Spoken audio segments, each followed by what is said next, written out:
사람의 어떤 DNA 속에는 생존 본능 속에는 달콤한 거, 희소한 거를 찾아 나가는 게 있거든요. 그게 비단 달콤한 것에 한정되냐? 그게 아니라는 거죠. 인간관계에 있어서도 이 사람이 뭔가 유니크함을 갖고 있어야만 그것이 빛이 나는 경우들이 많다. 나의 어떤 매력이라든지 진짜 희소성 이런 걸 좀 컨트롤할 필요도 전 인간관계에 좀 있다고 생각을 합니다. 인간관계에 있어서 중요한 원칙.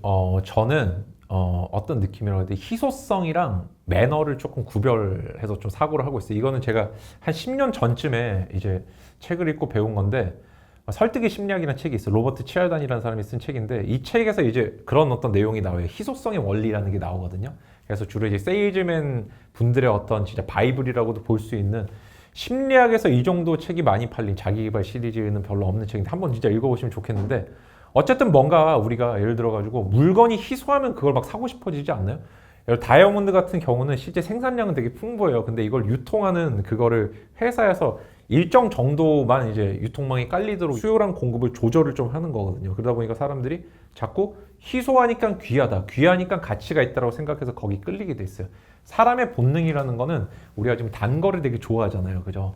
그래서 요즘 단 걸 많이 먹으면 당뇨병에 걸리는, 단 게 좀 천지 삐까리인 시절이 좀 됐지만은 실제 30만 년 중에 대부분의 세월 동안 우리가 지금처럼 이렇게 꿀이라든지 달콤한 거, 설탕이라든지 이런 거 먹은 게 몇백 년 안 됐어요. 그래서 사람의 어떤 DNA 속에는, 생존 본능 속에는 달콤한 거, 희소한 거를 찾아 나가는 게 있거든요. 그게 비단 달콤한 것에 한정되냐? 그게 아니라는 거죠. 인간관계에 있어서도 이 사람이 뭔가 유니크함을 갖고 있어야만 그것이 빛이 나는 경우들이 많다. 그래서 어떻게 보면은 내가 다이아몬드 아까 유통하는 사람처럼 나의 어떤 매력이라든지 이런 뭐라 그럴까요? 진짜 희소성 이런 걸 좀 컨트롤할 필요도 전 인간관계에 좀 있다고 생각을 합니다. 근데 되게 쉬운 방법이 있어요. 쉬운 방법이. 이거는 원래 말을 하면 안 되는데, 자, 우리가 살고 있는 거를 마르틴 하이데거라는 철학자가 세계극장이라고 표현을 했단 말이에요. 근데 저는 그렇게 믿어요. 우리가 살고 있는 세상에 적어도 나는 주인공이다. 이렇게 저는 믿고 있어요. 주인공이라 믿고 있는데, 그래서 저는 어떻게 행동하냐면은 이거 말해도 되겠지?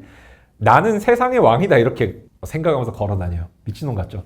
그리고 내가 뭐 어떤 행동을 할 때 그래서 어떠냐면은 나는 나로서 가치가 있다는 걸 저는 자꾸 저한테 되뇌어요.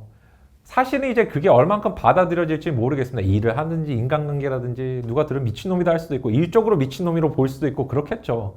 그렇겠지만 적어도 저의 자존심은 그렇게 저는 설정하고 사는데, 그렇다고 해서 제가 야 나는 왕이니까 음식 좀 가져와봐, 술을 내와라 이렇게 안 하고, 그래도 뭔가 품격있고 멋있고 세종대왕 같은 분들 있잖아요. 백성을 위한 막 이런 느낌들을 갖는다는 거예요.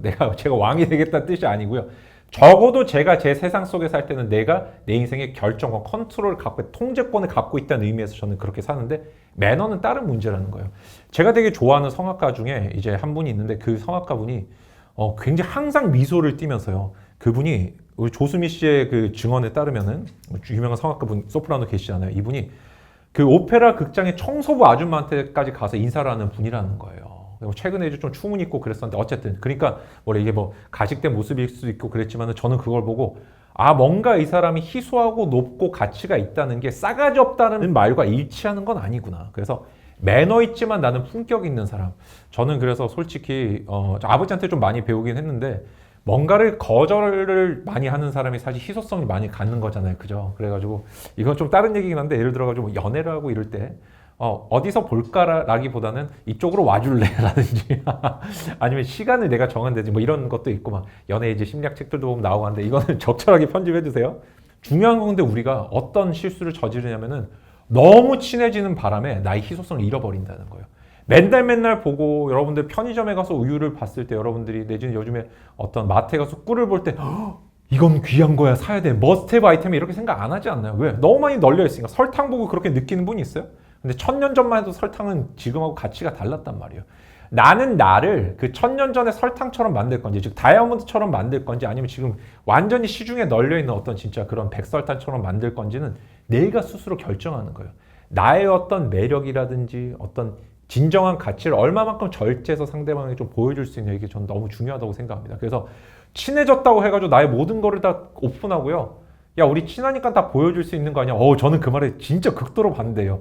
친할수록 조심해야 되는 게 있고, 친할수록 전 숨겨야 되는 게 있다. 친할수록 지켜야 되는 게 있다고 저는 생각합니다. 숨긴다고 하면 너무 진실되지 않게 느껴지지만, 그게 아니라 관계가 오래 유지되고 이 사람이 나에 대해서 자꾸 매력을 느끼고 이 사람이 나를 원하고, 사실 모든 사람이 그렇잖아요. 원하지 않는 순간 인간관계는 억지로 가고 정으로 자꾸 가게 되는데, 변호사님 가족이란 정 아닌가요? 맞겠죠. 그렇지만 상대방을 또 좋아하면 더 좋은 거 아니에요? 인간관계 친구도 더 좋은 거 아니에요? 근데 우리는 생각보다 이런 친숙함이라는 어떤 함정에 빠져가지고 우리의 희소성을 너무 많이 떨어뜨리거나 또는 희소성만 너무 높이면서 너무 싸가지 없이 가는 경우들이 많더라는 거죠. 그래서 제가 정리해서 다시 한번 말씀드린 제 인생의 원칙은 나는 내가 살고 있는 세상의 통제권을 가지고 있다. 그렇지만 다른 사람들에게 친절하고 매너 있게 하자. 저는 이거를 항상 조금 유튜브 영상을 만들든 뭐 사업상 미팅을 하든 무슨 일이 있어도 이거 하려고 노력을 많이 합니다.